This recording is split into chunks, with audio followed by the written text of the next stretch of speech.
So guys, in this video, all you need to know about apnea walking. What is it? Why should you do it? How long should you do it? All these things in this video coming up. What's up? Today all about apnea walking. We're gonna hold our breath while walking. Now, why would we want to do this? Well, apnea walking is a tool that we freedivers use to become better, to hold our breath longer, to get used to the urge to breathe, and to simply become a better freediver.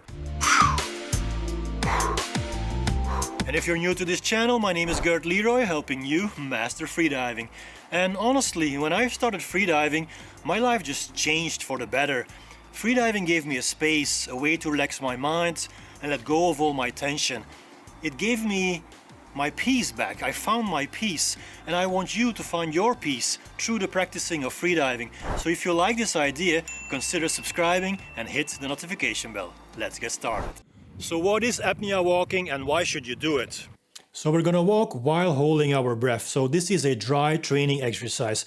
Now, for people who are not familiar with the term dry training is all kinds of trainings that we freedivers do when we're not in the water. It is usually done by people who have limited access to the water, people who live in cities far away from the ocean, or unfortunately in 2020 during lockdown. Now, as the idea of apnea walking is to simulate a dive, you're going to use the same breathe up as you would use in that dive. Now, it doesn't matter what breathe up that is, as long as it's the same breathe up you're using during your dive. This makes sense, right? So we're not considering apnea walking as a separate discipline. No, it's only merely a tool that you can use when you don't have access to water to simulate a dive, to train CO2 tolerance, and to have some kind of experience of what it is to be underwater while not being in the water.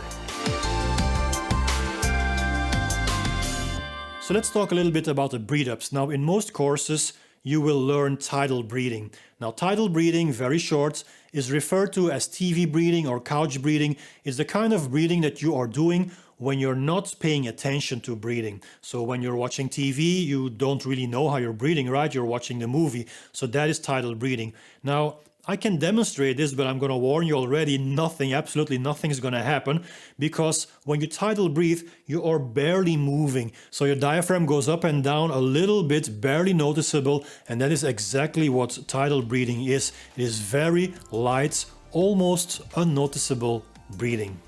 Now, you can also do other kinds of breathe ups, for instance yogic breathing. This is a breathe up that I have used for years. I have done deep dives with this breathing.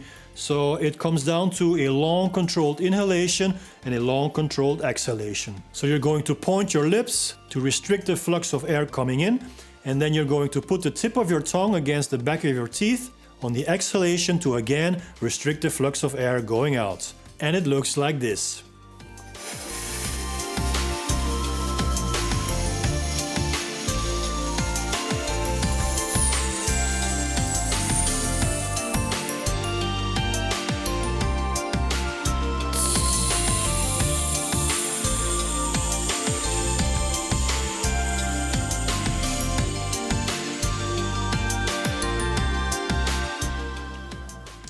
That is one cycle, and in between cycles you can do purges, and purges is like a little sigh. You're just gonna relax a bit more, get a bit more into the zone. It looks like this.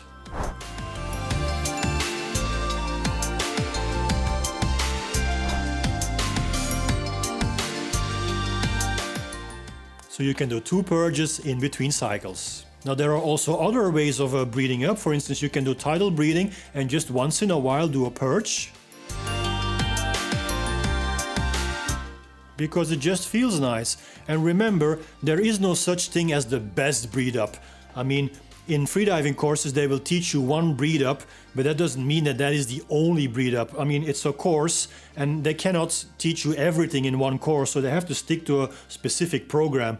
But just know that there are many breathe ups, and as you get better as a freediver, you will also experiment with different breathe ups. The most important thing about a breathe up is to relax. It's all about relaxation, it's all about getting into the zone, and it is certainly not about stressing on the execution of your breathe up. So just find a way to get into the zone and to relax.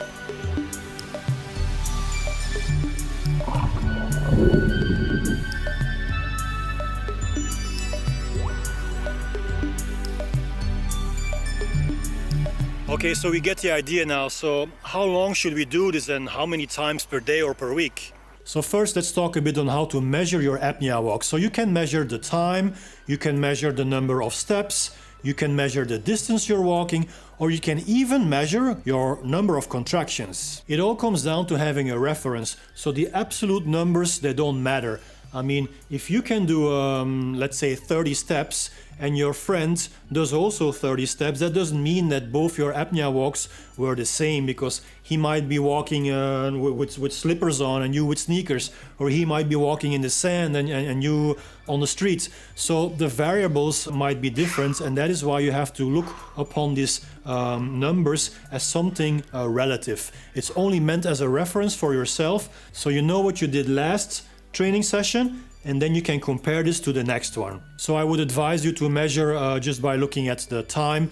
It's just the simplest. I mean, steps, it's difficult to measure. Some steps might be bigger than other ones. Distance is also difficult to measure. I mean, how are you gonna measure distance if you're walking in different environments? I mean, now I like to count contractions as well, because contractions, they give a very good indication of where you are in a breath hold, and I will come back to this later on in this video. So guys, I'm interested in knowing how you count your apnea walks by time, steps, distance, or maybe contractions.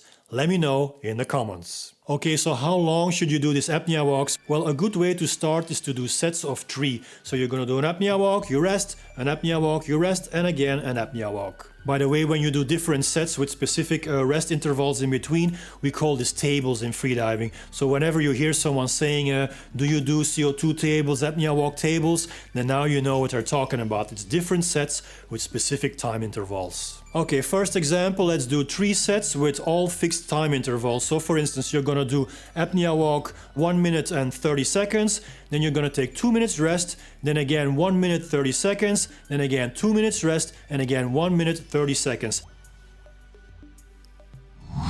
And second example, we're gonna build up, so we don't have fixed intervals anymore or fixed breath holds. We're going to build up, which means that your third breath hold, your third apnea walk, is gonna be the longest. So your first one is gonna be a relatively easy one, your second one is gonna be a little harder, and then your third one, you're going for a maximum. Now in between, you take a rest as long as you want. So we don't have measured time intervals in between. You just rest as long as you want, which is usually just a couple of minutes. So basically you can consider the first and the second one as a warm-up, as you will be going for a maximum on the third one.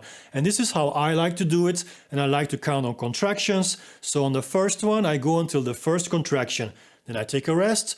Then on the second one, I go until maybe 10, 15 contractions, then I rest again, and then on the third one, I just go all the way for a maximum. Okay, so now you know how long you can do this. The question is also, how often should you do this? So first of all, don't exaggerate. This is a tool for training. It is not a discipline itself. It is not your goal to go for a maximum, a personal best on apnea walks. That's not what this is about. Take it easy, and you will remember my words if you don't take it easy and you do this too much and too intense for, let's say, a couple of weeks. You will definitely feel that you're burned out, you're overtrained, you will lose motivation. Also, I would advise you to mix this up with other kinds of trainings, like going to the gym, like doing cardio, like stretching, like other kinds of free dive exercises, breath hold exercises, or simply diving in the pool or deep diving in open water. Just mix it up. And if you do mix it up, then you simply don't have time to do this every day, because you will be busy doing other stuff. And remember, you have to incorporate rest days as well. So if you mix it up, I would say once or twice a week is really enough. And if you don't mix it up, then I would say every other day is enough. Question of the day: what do you like most, apnea walks or static breath holding? Let me know in the comments. And if you want to know more about mastering freediving, then hit the round subscribe button here. And here I have a video about CO2 tolerance training. So go ahead and click on that. That's it, guys. See you next time. Peace.